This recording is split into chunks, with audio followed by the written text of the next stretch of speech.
오늘 본문의 말씀 중심으로 머리를 붙들지 아니하는 자들이라는 주제로 우리가 함께 은혜를 나누고자 합니다. 특별히 부제로 이단 문제, 교회는 어떻게 대처할 것인가 라고 하는 주제도 우리가 함께 살펴보기를 원합니다. 성경을 우리가 충족된 계시다라고 이렇게 말씀을 하죠. 그러니까 모자람이 없다는 거예요. 그런데 오늘날 우리 한국교회 이단 문제로 어려움을 겪고 있는데 이것을 어떻게 대처할 것인가를 이 골로새서를 통해서 우리가 깨닫게 되는 부분들이 있습니다. 그래서 실제로 우리가 이단을 연구할 것이 아니라 이단에 대해서 물론 대처도 해야 되고 우리가 여러 가지 비진리에 대해서 알아야 될 것들도 있지만 가장 근본적으로 우리가 알고 깨달아야 될 것이 뭐냐? 또 골로새서를 통해서 사도 바울이 우리에게 전해주고자 하는 것이 뭐냐? 그것은 바로 본질인 십자가 복음이라는 거죠. 그것을 알면 비본질적인 것들과 이단들에 대해서는 우리가 두려워하거나 염려할 것이 아니다라고 하는 것을 보여주는 거예요. 그럼 먼저 우리가 이 골로새 교회는 누구를 통해서 세워졌는가라는 것부터 한번 살펴보기를 원합니다. 이 골로새 교회는요, 자, 2장 1절을 보면 내 육신의 얼굴을 보지 못한 자들을 위하여 이렇게 시작을 합니다. 한마디로 이 골로새서는 사도 바울이 로마의 감옥에 있을 때 옥중에서 보낸 골로새 교회를 향해서 보낸 서신이에요. 그리고 이 골로새 성도들은 육신적으로는 사도 바울을 직접 만난 적이 없는 사람들이었다라고 볼 수가 있는 거죠. 그럼 어떻게 이 골로새 교회가 세워지게 됐고 그들에게 복음이 전해졌는가? 사도행전 19장을 보면 두란노 서원에서 2해 동안 날마다 강론하니 유대인이나 헬라인이나 다 주의 말씀을 듣더라 이렇게 말씀을 합니다. 사도 바울이 이 에베소에서 약 이태를 머물면서 두란노 서원을 중심으로 해서 하나님의 말씀을 주야로 막 가르쳤어요.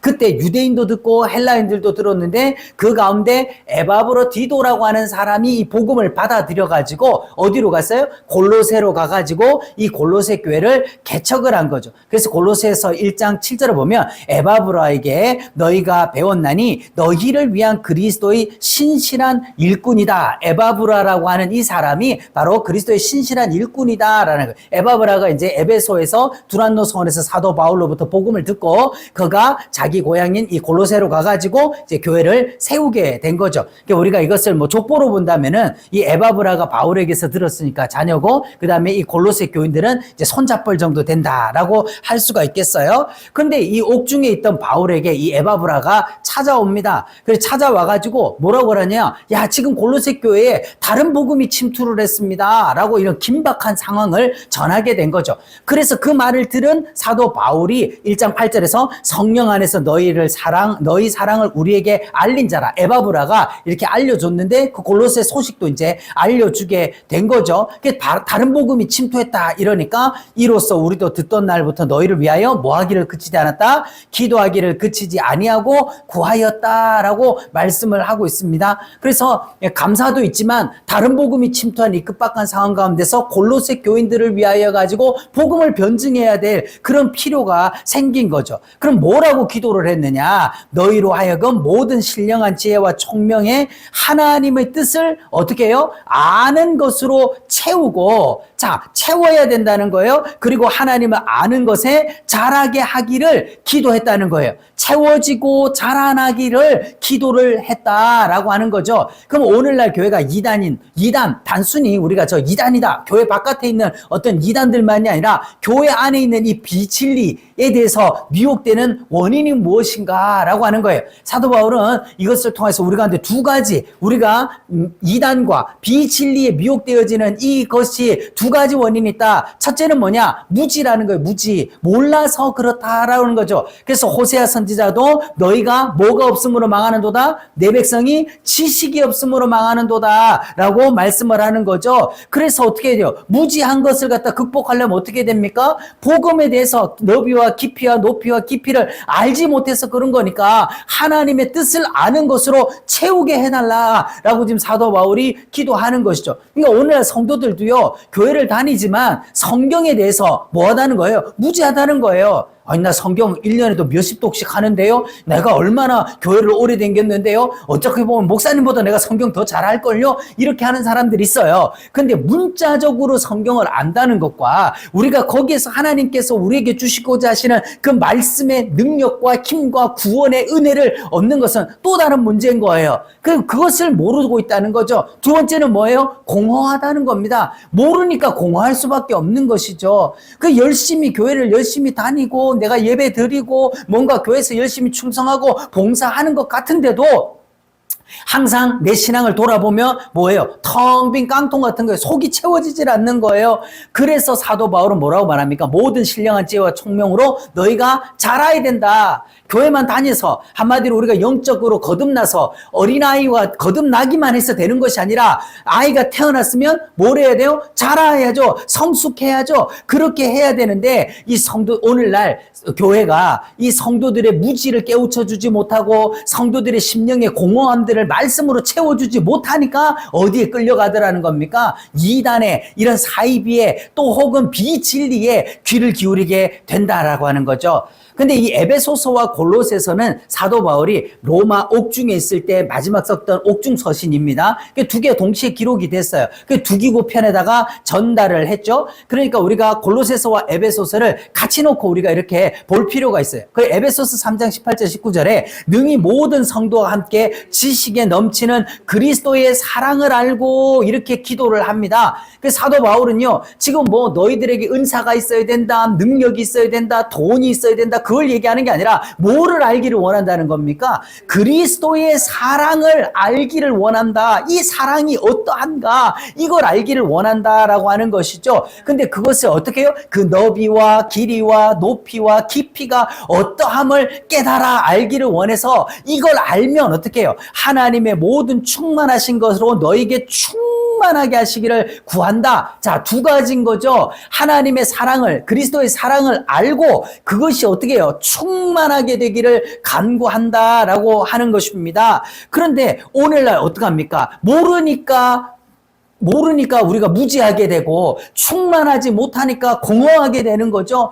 무지와 공허 속에서 우리가 이런 신앙의 갈등과 방황을 하게 될 때 오늘날 우리가 말씀을 전하는 것도요, 평면적인 설교가 있고 입체적인 설교가 있는 거예요. 그냥 문자 그대로 우리가 윤리와 교훈을 얘기한다면 그 평면적인 설교라는 겁니다. 그러나 그리스도의 너비와 길이와 높이와 깊이, 한마디로 입체라는 거예요. 우리가 이 구속사 라고 하는 이 예수 그리스도의 구원 사역이라고 하는 이것을 통하여서 성경을 프리즘으로 전부 다 본다라고 하는 것은 성경을 구약과 신약의 모든 내용들을 그리스도로 입체적으로 우리가 봐서 예수 그리스도가 어떤 분이신가, 예수 그리스도께서 우리를 위하여 무엇을 해주셨는가, 이것을 알고 깨닫기를 원한다라고 하는 것이죠. 그렇다면 골로새서의 중심점은 무엇이고 문제는 또 무엇인가라고 하는 것입니다.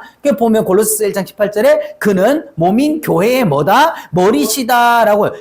교회의 머리가 누구시다? 그리스도시다. 예수님이 교회의 머리시다 하는 거죠. 그리고 에베소서에도 보면요, 그를 교회의 머리로 삼으셨느니라 이렇게 말씀합니다. 그리스도가 교회의 머리라는 거죠. 자, 이게 머리인데요, 이 머리가 온 몸을 통치하는 거예요. 그렇죠? 그러니까 사람이요, 사지 육체 다 멀쩡한데 뇌사라는 게 있어요. 뇌사. 이게 머리가 죽어버렸다는 거예요. 근데 보면 몸은 멀쩡해요. 그런데 뭣도 못해요? 손가락 하나 까딱 못합니다. 눈 하나 깜빡거리지를 못하는 거예요. 그 모든 거를 뭐가 통제를 하는 겁니까? 머리가 통제를 하는 거예요. 한마디로 말해서 우리 교회도 누구의 통제를 받는 것이다? 머리의 통제를 받아야 되는 거예요. 그런데 오늘날의 문제가 뭐냐? 머리를 붙들지 아니하는 자라. 한마디로 말해서 교회가요, 그리스도의 통제를 받지 않는다. 말씀의 지배를 받고 있지 않다. 하나님의 뜻대로 행하고 있지 않다라고 하는 것이죠. 그래서 그 머리를 붙들어야 온 몸이 머리로 말미암아 마디와 힘줄로 공급함을 받고 연합하게 될 건데, 뭐가 안 되니까? 머리를 붙들지 아니하니까 온 몸이 힘을 못 쓴다는 거예요. 또 지 맘대로 움직인다는 거죠.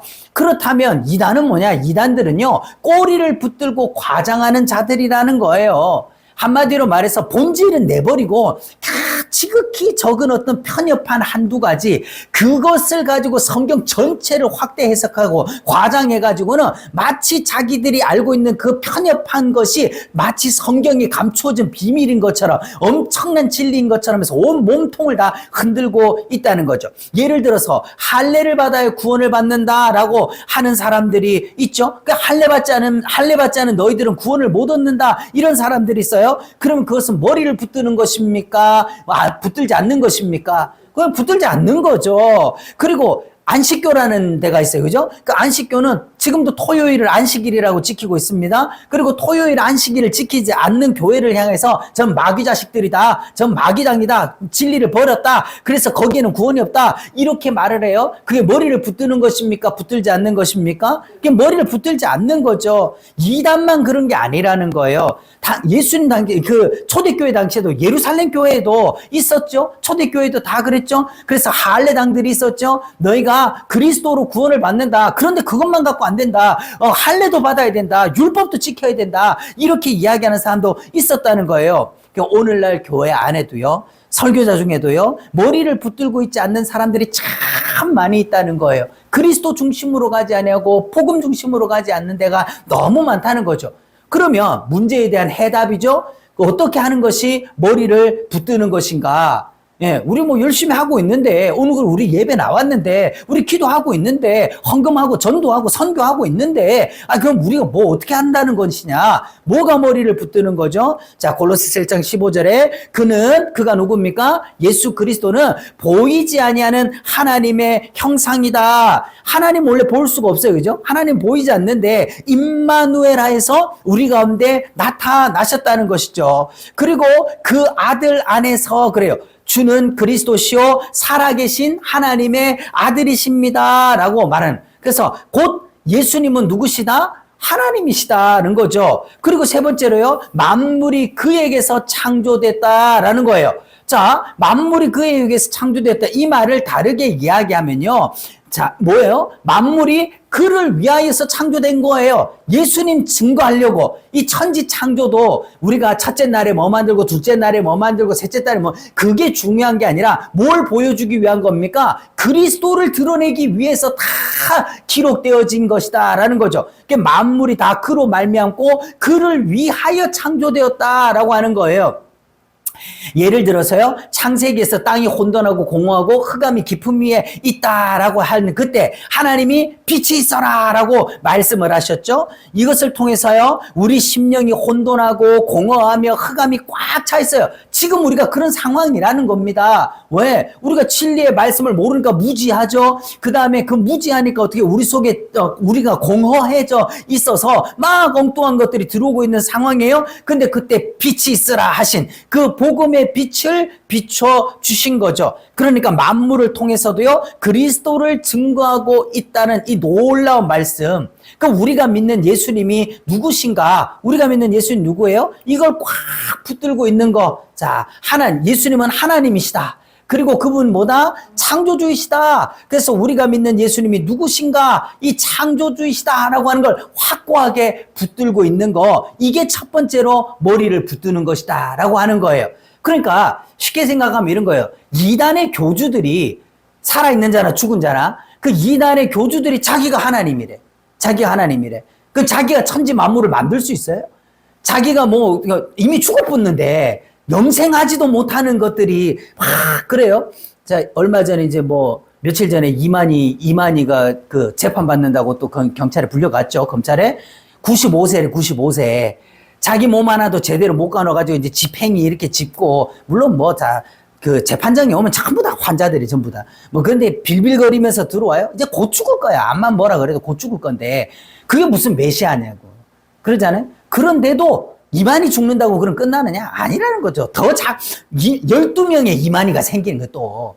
그러니까 보세요. 우리가 믿는 하나님, 우리가 믿는 예수님 누구시냐? 이것부터 우리가 명확해야 된다라고 하는 거죠. 두 번째로 어떻게 하는 것이 그럼 머리를 붙드는 것입니까? 그러면 예수님이 누구신가? 복음서의 가장 큰 두 가지 중심 주제가 두 가지. 첫째 뭐예요? 예수님이 누구신가? 그가 누군가? 라고 하는 거. 마태복음 16장을 중심점으로 해서 그 전반기에 예수님 사역은 예수님이 누구신가? 그리고 그 주는 그리스도이셔 살아계신 하나님의 아들이십니다라는 베드로의 고백이 있은 그 이후로부터 그 뭐예요? 두 번째는 뭐예요? 그 예수님이 그러면 뭘 해주셨는가? 뭐 하러 오셨는가? 이걸 설명하는 게 복음서의 두 주제라는 거예요. 그러면 첫 번째 우리가 질문에 대답 나왔죠? 그가 누구신가? 그는 창조주이시다. 그는 하나님이시다. 하나님이시다. 그런데 그분이 왜 오신 거예요? 그분이 왜? 뭐 때문에 오신 거예요? 바로 이것 때문에 왔죠. 골로새서 2장 20절에 그의 십자가의 피로 뭘 이루시려고? 화평을 이루셨어요. 그럼 왜 화평을 이루어야 되는 겁니까?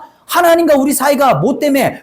죄로 인해서 불화해졌다 이랬죠. 선악과 사건 이후로 우리 모든 사람은 하나님과 불화한 상태에 있었어. 아무도 하나님과 화평할 자가 없었어. 그런데 그걸 누가 했다는 거예요? 십자가의 피로. 그 십자가의 피라는 건 뭡니까? 그게 뭐예요? 1장 21절, 22절을 보면 전에 악한 행실로 멀리 떠나 마음으로 원수가 되었던 너희를 뭐 했어요? 그의 육체의 죽으심, 십자가에서 피를 흘렸다라고 하는 것은 예수님이 어디서 죽으셨다? 십자가에서 죽으셨다. 뭐 때문에? 우리 죄를 대속하시기 위하여. 나 대신에 죽으셨다는 거예요. 나를 이렇게 하나님과 원수되었던 나를 구원하시려고 죽어서 하나님과 원수되었던 것을 헐고 화평하게 하셨다. 그로 말미암아 화목하게 되기를 기뻐하신다. 예, 이거 하시려고 오셨다는 거죠. 그래서 그로 말미암아 화목하게 해서 대신 죽으심으로 하나님과 화목하게 해주는 이걸 위해서 오신 것이다 라고 하는 것입니다. 세 번째로 그러면 머리를 붙드는 복음이 뭐냐? 골로새서 2장 13절에 15절에 우리의 모든 죄를 어떻게 해요? 사해요. 자, 그런데 이 사하는 전제 조건이 뭐라는 거예요?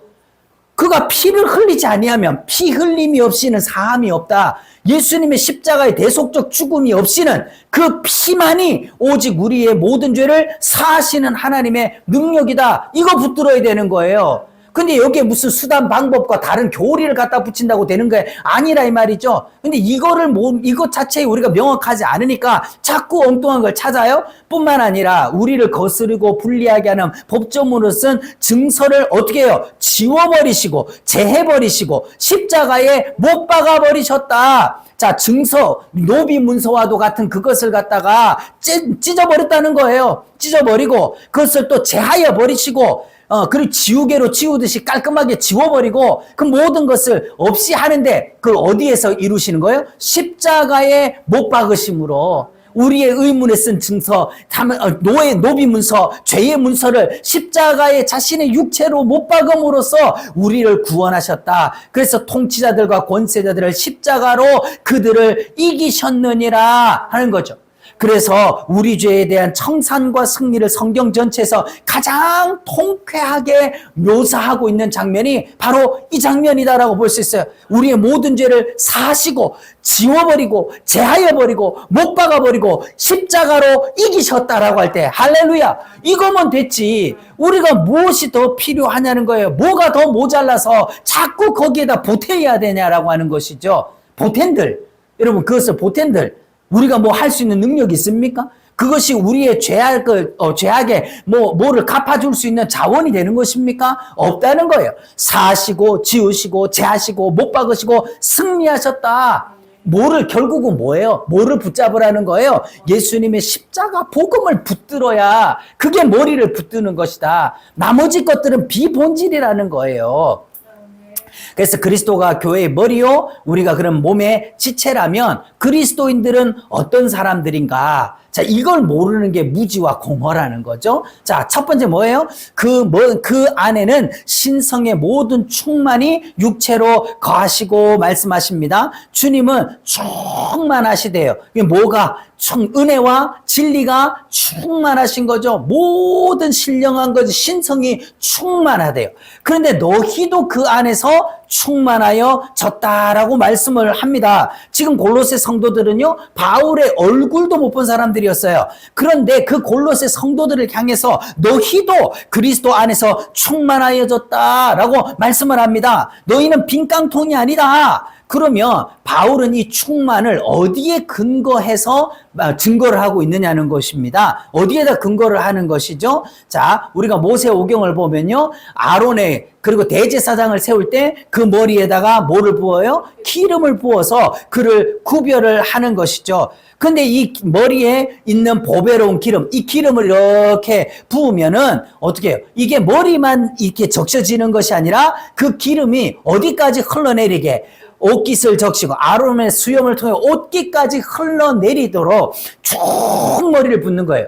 그러니까 우리가 대제사장에게 기름 붓는다 그래가지고 손으로 우리가 물 세례줄 손으로 찍어가지고 이렇게 머리에만 조금만 하는 것이 아니라 아주 흠뻑 젖어지도록 이렇게 쫙 부어 주는 것을 말하는 거죠. 그러면 머리가 누구예요? 교회의 머리가 누구예요? 그리스도시죠. 자, 예수 그리스도. 예수 그리스도가 누구십니까? 우리의 대제사장이신 거예요. 기름 부음을 받으신 분이잖아요. 그 머리가 되시는 예수 그리스도께서 성령의 충만한 기름 부음을 받아서 그 기름이 아론의 수염을 지나 옷깃을 적신과 같이 머리 되신 예수 그리스도가 기름 부음을 받을 때에 우리도 누구 안에서 충만을 받았다는 거예요? 예수 그리스도 안에서 그리스도인도 충만함을 받았다는 것이죠. 근데 이걸 알지 못하고 우리가 알지 못하니까 공허하고 내가 무지하고 공허해가지고 마귀한테 이 이단 사이비들한테 당한다는 것이죠. 그리스도인들은 하나님의 영을 모신 사람, 그리스도인들은 기름 부음을 받은 사람, 성령의 충만함을 받은 사람이다. 이걸 먼저 알아야 된다는 것이죠. 두 번째로 그리스도와 교회의 관계가 머리와 몸의 관계라면 그리스도인들은 어떤 사람들인가? 2장 3절에 그리스도 안에는 지혜와 지식의 모든 보화가 감춰져 있다라고 하는 거예요. 자, 모든 보화가 누구 안에 이게 있다고요? 예수 그리스도 안에.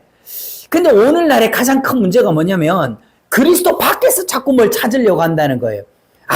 우리 예수 믿는 건 됐고, 이미 뭐 천국에 구원받는 건 됐고, 뭐 그렇게 생각을 하는 거예요. 그래서 그리스도 밖에서 뭐 없냐, 이걸 자꾸 찾으려고 하는 것이죠. 그런데 모든 보화가, 특별히 이 모든 보화라는 건 어떤 걸 말하는 겁니까? 감추어진 보화죠. 우리의 구원의 능력의 보화. 그것들을 그리스도 안에 있다는 거예요. 그런데 너희가 그리스도 예수를 주로 받았으니, 자, 예수님 안에 감추어진 보화가 있는데 그 예수님을 우리가 뭐로 받았대요? 주로 받았대요. 할렐루야. 우리가 받았다는 거예요. 받았다는데 많은 사람들은 받은 적이 없는 것처럼 행동을 한다는 거죠. 뭐 아무것도 없는 것처럼 행동을 하는 거예요. 고린도후서 4장 7절에 우리가 이 보배를 어디에 가졌다? 질그릇에 가졌다라고 말씀을 하고 있습니다. 그래서 마태복음 13장 44절에도 천국은 마치 밭에 감추어진 보화와 같으니, 자, 보배를 발견하고 소유한 자가 누구다? 바로 이런 밭에 감추어진 보화를 발견하고 소유한 사람이 누구다? 그게 그리스도인이라는 거예요.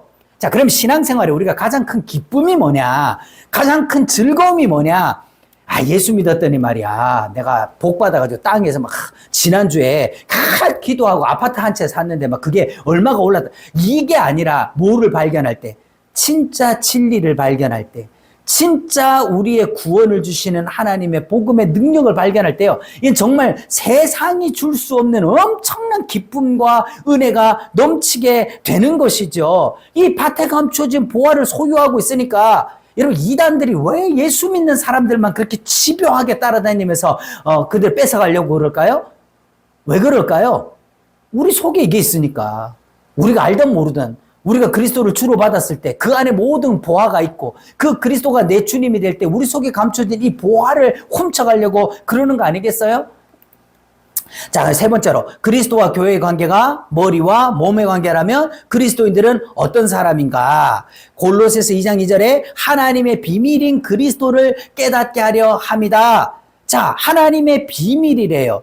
이 하나님의 비밀이 그리스도래요. 그리스도가 뭐가 비밀입니까? 그리스도를 여자의 후손으로 보내서 죽으시고 부활하심을 통해서 뱀의 머리를 상하게 할 것이다. 이게 마귀에게 비밀이었다는 거죠. 하나님의 비밀. 자, 그래서 이 비밀은 만세와 만대로부터 감추어져 있던 것인데, 이제는 그의 성도들에게 어떻게 했다? 나타났다는 거예요. 예수 믿는 자들은 그걸 밝히 드러나 알게 됐다는 것이죠. 자, 우리가 어떻게 예수님을 믿는 것입니까? 내 능력이나 지혜나 내가 공부하거나 노력을 해서가 아닙니다. 성령님께서 믿어지게 하시는 그 은혜, 깨달아지게 하시는 그 은혜, 이 감추어진 비밀인 예수 그리스도를 믿어지게 하심으로 말미암아 우리가 거듭나게 되는 거죠.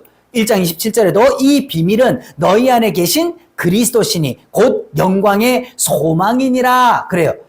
지금 우리가 보면요, 이렇게 감을 쪼개보면 감 안에 씨가 있어, 그죠? 감씨가 있는데 그 씨를 갖다 이렇게 발을 탁 쪼개보면 그 속에 떡잎이 이렇게 들어있습니다. 그럼 겉으로 보면 감 갈고 다 먹고, 근데 그 씨를 심어 놓으면 그 씨 안에서 뭐가 나오는 거예요? 감나무가 나오는 거예요.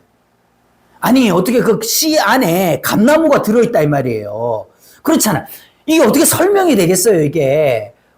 그런데 보세요. 오늘날 우리 안에 뭐가? 우리 안에 계신 그리스도가 씨와 같은 거죠. 생명의 씨인 거죠. 그 속에서 우리가 영생의 엄청난 열매들이 나오는 거 아니겠습니까? 그 영광의 소망인 거예요. 로마서 8장, 이게 씨가 있고, 로마서 8장 11절에 보면은, 11절을 보면요. 너희 안에 예수를 죽은 자 가운데서 살리시니 영이 거하시면 그 영으로 말미암아 너희 죽을 몸도 살리시리라. 아멘. 그러니까 이 씨가 있느냐, 없느냐. 이게 이 싸움인 거죠, 그죠? 이 씨가 있느냐, 없느냐. 그래서 이 영화의 비밀을 간직한 자들이 누구다? 그리스도인들이라는 거예요. 비록 이 땅에서는 슬픔과 아픔과 고통과 여러 가지 어려움을 겪고 나그네 인생을 살지라도 우리의 육신이 장막에 깨어질 때 우리 속에서 뭐가 나오는 거예요? 씨가 한 알의 밀이 땅에 떨어져 죽어야 거기서 뭐가 나와요? 싹이 나와서 결실을 맺듯이 오늘날 우리가 바로 우리 속에는 이 비밀, 이 영화의 비밀을 간직한 자들이라는 거예요. 네 번째로 그리스도와 교회 관계가 머리와 몸의 관계라면 그리스도인들은 어떤 사람인가? 1장 2절에 골로새에 그리스도 안에 있는 형제들에게 이렇게 말을 합니다. 그 그리스도 안에 있는 형제라는 거예요. 그러면 다르게 얘기하면 뭐예요? 그리스도 밖에 있는 사람도 있다는 거죠. 그리스도 밖에 있는 사람. 그래서 너희가 죽었고 그리고 너희가 그리스도와 함께 장사되었고 그 안에서 함께 일으키심을 받았고 자 그리스도 안에서 우리가 어떻게 해요? 그리스도와 함께 죽었다는 거예요. 내가 죽은 게 아니야. 그리스도 안에서 함께 죽었어요. 그죠? 그래서 예수님의 십자가의 죽으심이 뭐가 되는 거예요? 내 죄값에 대한 대속이 되는 거예요. 그리스도와 함께 죽지 않고 장사되지 않은 사람은 뭐가 없는 거예요? 함께 장사되고 함께 죽어야 함께 부활하심을 입게 된다라고 하는 것입니다. 예수님께서 십자가에 못 박으실 때요. 주님은 우리의 죄를 하나님 앞에 중보하는 대제사장이시죠. 그 대제사장이 항상 하나님 앞에 나갈 때 보였어요? 가슴에 흉패를 달고 나가죠. 12보석이 박힌 이 흉패. 이스라엘의 12지파를 상징하는 이 흉패를 가슴에다 달고 나가요. 그런데 이게 뭐예요, 이게?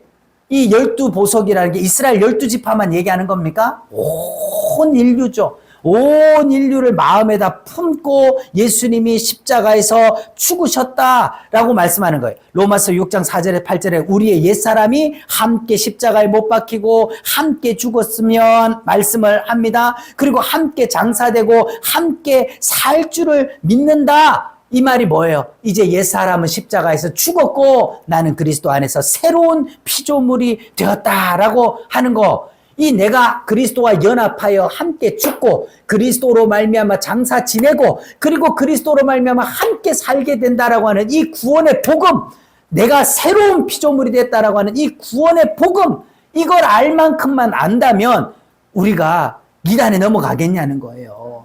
갈 필요가 없는 거예요. 실제로 이단으로 넘어가는 많은 성도들 가장 큰 건 뭡니까? 교회 안에서 메시아를 못 만난 거죠. 교회 안에서 복음을 못 만나니까 거기에는 뭐가 있을까? 거기에는 내 궁금증과 내 공허를 채워줄 뭐가 있을까? 그래 끌려가는 거 아닙니까? 다섯 번째로 그리스도와 교회의 관계가 머리와 몸의 관계라면 또 그리스도인들은 어떤 사람인가? 3장 1절에 너희가 그리스도와 함께 다시 살리심을 받았으면 뭐를 찾아라? 위의 것을 찾아라. 그런데 오늘날 교회가, 오늘날 강단에서의 설교가 또 성도들의 마음이 자꾸 위의 것보다는 뭘 찾아요? 땅만 내려다보고 있는 거 아니냐라고 하는 거예요. 우리가 영화롭게 되고 우리는 잠시 이 땅에 살다가 떠날 나그네라고 말은 하면서도요, 지금 살아가는 현상을 보면은 영원히 이 땅에서 살 사람처럼 해. 영원히 이 땅에서 살 사람. 안 죽을 것처럼 행동을 한다 이 말이죠. 그러니까 오늘날 우리는 뭘 찾아야 돼요? 위의 것을 찾아라. 거기는 그리스도께서 하나님 우편에 앉아 계시느니라 라고 말씀을 하는 것입니다. 그래서 우리도 마지막에 육신의 장막을 벗을 때 우리도 어디 가야 돼요? 주님 계신 그 보좌 앞으로 가야 되는데 우리가 땅만 쳐다보고 있게 하는 건 아니냐. 근데 에베소서에 보면요, 그리스도 예수 안에서 함께 하늘에 앉히사 이렇게 말씀을 하고 있습니다. 비록 우리가 육신은 아직까지 여기 있지만 예수 그리스도를 우리가 구주로 받을 때, 우리가 그리스도 예수 안에 있는 사람이 될 때 이미 우리는 어디에 가 있는 거예요? 그리스도께서 하나님 보좌 우편에 앉아 계시면 우리도 그리스도 안에서 지금 어디 있는 거예요? 하나님 보좌 우편에 우리도 같이 있는 거다라고 하는 것이죠.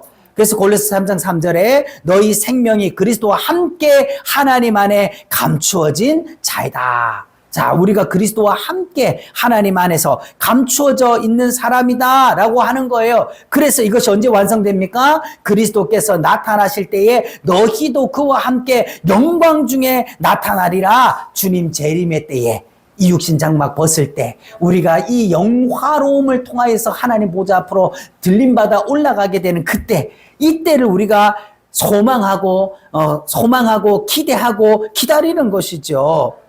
그래서요, 2장 4절에 내가 이것을 말함은 아무도 교묘한 말로 너희를 속이지 못하게 하려 합니다. 참 보면은요, 이게 비진리나 이단들의 말들은요, 그런 것이 아니라고 하기는 못하지 아니하지만 그럴 수도 있지 않을까라고 하는 것이 그렇습니다. 이런 식인 거예요. 뭐 들어보면 뭐가 있을 것 같은데 나중에 가보면 아무것도 없는 건데도 교묘한 말로 하는 거죠. 만일 너희가 믿음에 거하고 터 위에 굳게 서서 너희의 들은 바 뭐에서 흔들리지 말아라. 복음의 소망에서 흔들리지 아니하면 지금 한국교회가, 우리의 신앙이 흔들리고 있다 이 말이에요.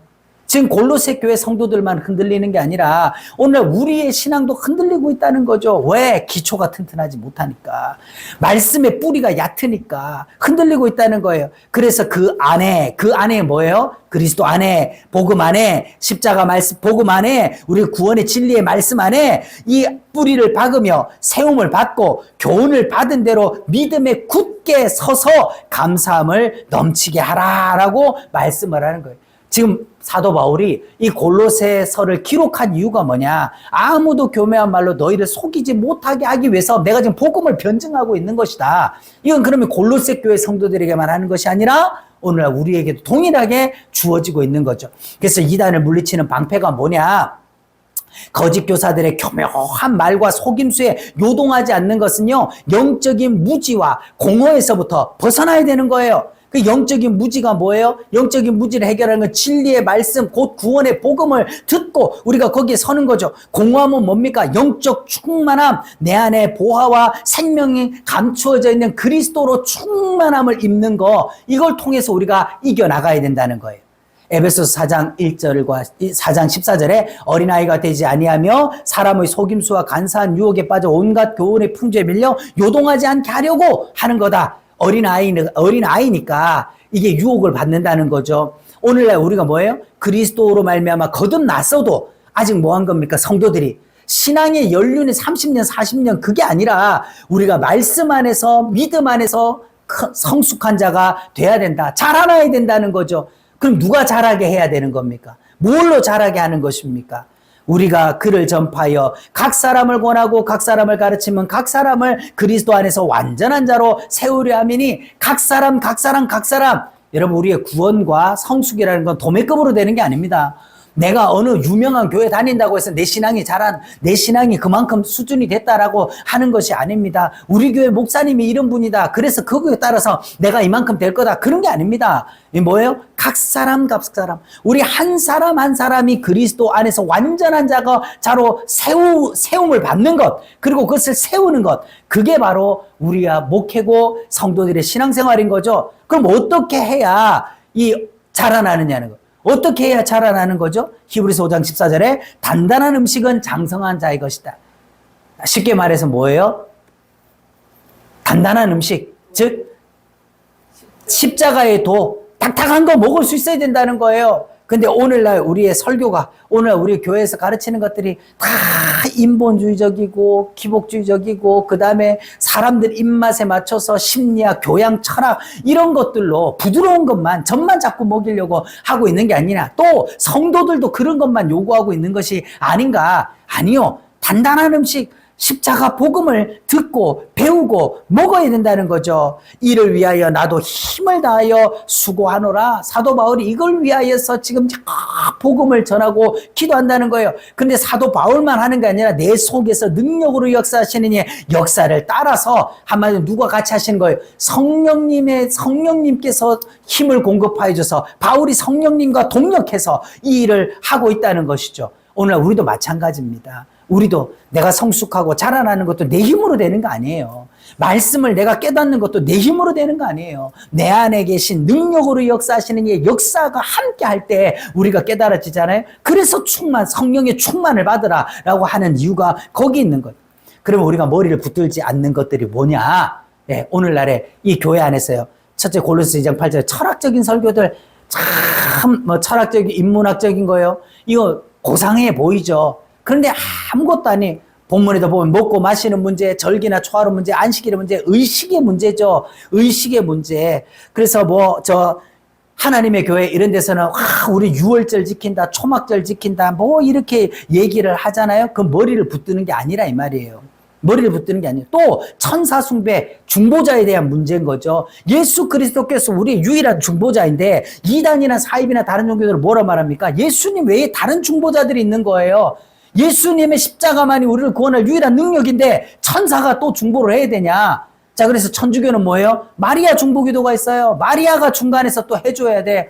또 다른 이단들은 뭡니까? 그 이단의 교주들이 또 자기들이 메시아라 중보자라고 자청을 합니다. 아니라 이 말이에요. 그게 이게 곧 붙잡지도 말고 맛보지도 말고 만지지도 말라 하는 것이다. 야, 이런 것들에 속지 말라는 거죠. 이유로 너희를 정죄하지 못하게 하라. 요런 이유로. 요러한 이유들을 가지고 너희를 정죄하지 못하게 해라. 거짓 신령한 척 하는 것들, 이런 것들로 말하는 것. 자, 그래서 네가 다니는 교회는 구원이 없어.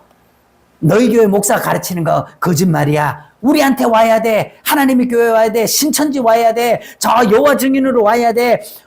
심지어는 다른 것들에 대해서, 비진리에 대해서 이야기하는 그런 것들에 속지 말아라. 그래서 세상의 초등학문을 따름이요 그리스도를 따름이 아니다. 이런 것들은 그리스도의 복음이 아니다라고 하는 것입니다. 그래서 최우선적으로 우리가 설교자가 먼저 머리를 붙들고 있어야 되죠. 교회가 먼저 붙들고 있어야 돼요.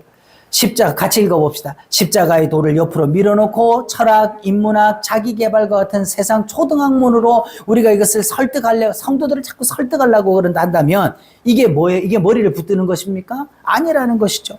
십자가의 피보다 축복을 더 많이 말하고 있다면 축복이 나쁜 거 아니에요. 축복이 나쁜 거 아니에요. 그렇지만 우리가 이거를 추구하는 게 아니잖아요. 우리가 정말 우리에게 필요한 것, 정말 죄인 된 우리 가운데 가장 절실하게 필요한 게 뭡니까? 예수 십자가의 피, 우리를 정하다 하시고 우리를 구원해 주실 그거는 제쳐놓고 그냥 예수 믿고 복 받아라, 안 된다는 거예요. 그리스도의 대속이나 칭의 교류보다 기사와 이적과 방언, 신유 등을 더 강조하고 있다고 한다면 예수님께서 행해 주신 이 대속, 나를 대신하여 죽어주신 그 구원의 은혜, 이걸 알 만큼 알면요 다른 것들은 그렇게 중요한 게 아니라는 거죠. 그래서 하나님의 행해 주신 교리보다 인간의 행해야 될 윤리를 더 많이 말한다. 근데 오늘날 다 그러고 있잖아요. 철학과 인문학으로 하고 복받아라 기복주의하고 그다음에 기사이적 방언과 신유 같은 은사 능력 그런 주의로 가고 있고 그다음에 인간 행해야 될 윤리 도덕만 강조하면서 이렇게 말하고 있지는 않은가. 이는 분명 머리를 붙들고 있지 아니한 설교자요. 제 설교라는 저부터 가장 크게 이 회개해야 될 일이고 그리고 가장 성도들도 스스로가 이제는 이런 것들을 배격할 줄 알아야 된다는 거예요. 우리에게 복음을 들려주십시오. 우리에게 그리스도를 보여주십시오. 성도들이 이렇게 요구해야 된다라고 하는 것이죠. 그래서 머리를 붙들면요 기쁨이 있어요. 감사가 돼요. 자발적인 순종들이 나와. 왜? 날 사랑하신 그분 앞에 내가 무엇을 아끼겠냐 이 말이에요. 날 위하여 자기 목숨을 내어주신 그 하나님 사랑 앞에 우리가 어찌 감사하지 않을 수 있겠냐는 거죠. 그리스도의 머리를 붙들면요 누가 우리를 그리스도의 사랑에서 끊으리요 한 것 같이 환난 날에 넉넉히 우리가 승리하게 되는 거예요. 만약 머리를 붙들지 아니하면요 이단이 득세를 하는 겁니다. 비진리가 득세를 하는 거죠. 이것이 머리를 붙들지 않다가 이단들에게 도전을 받는 오늘날 부끄러운 한국교회의 모습들이 아닌가 생각을 해봅니다. 사랑하는 성도 여러분, 우리 머리 대신 예수 그리스도 그 십자가 복음 붙들고 이 세상 승리하며 이 복음의 증인으로 살아가는 저와 여러분 되기를 예수님의 이름으로 축복합니다. 기도하겠습니다.